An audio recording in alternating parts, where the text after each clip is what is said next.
ఇంగ్లాండ్తో రెండో టెస్టుకు భారత జట్టు సిద్ధమవుతోంది. సిరీస్ను లెవెల్ చేయడంపై దృష్టి పెట్టింది.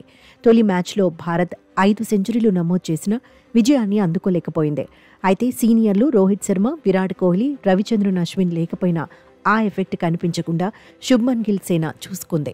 బ్యాటింగ్లో 4 ఆటగాళ్లు సెంచరీలు చేసిన ఊపులో ఉన్నారు. సిరీస్లో తొలి మ్యాచ్లోనే రాణించి ఆత్మవిశ్వాసాన్ని పెంచుకున్నారు.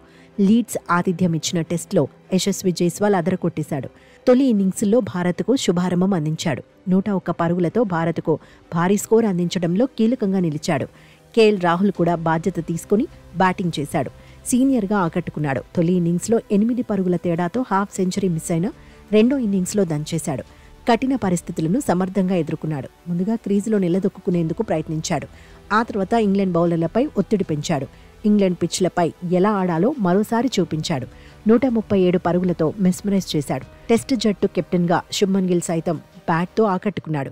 తొలి మ్యాచ్లోనే పవర్ చూపించాడు. అగ్రెసివ్ గేమ్ ప్లాన్తో పరుగులు సాధించాడు. కూల్గా కనిపిస్తూనే స్కోర్ పెంచేశాడు. విదేశాల్లో బ్యాటింగ్ చేయలేడని విమర్శించే వాళ్లకు ఆన్సర్ ఇచ్చాడు. బ్యాటింగ్ ఆర్డర్లో 147 పరుగులతో పిల్లర్లా నిలిచాడు. 5వ స్థానంలో బ్యాటింగ్ చేసిన పంత్ ఎక్కడా తగ్గలేదు. ట్రేడ్ మార్క్ షాట్లతో విరుచుకుపడ్డాడు.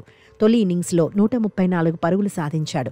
రెండో ఇన్నింగ్స్లోనూ చెలరేగాడు. వరుసగా రెండో సెంచరీని ఖాతాలో వేసుకున్నాడు.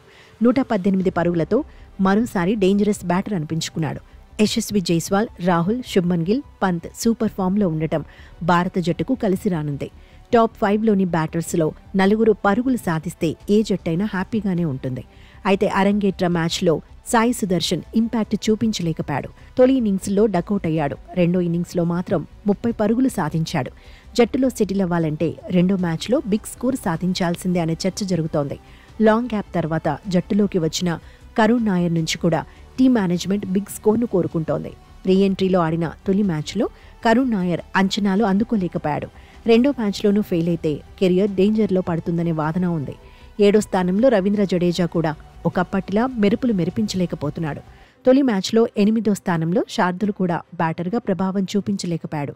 బ్యాటింగ్ ఆర్డర్లో డెప్త్ పెంచుకోవాల్సిన అవసరం ఉందని ఎక్స్పర్ట్స్ సూచిస్తున్నారు.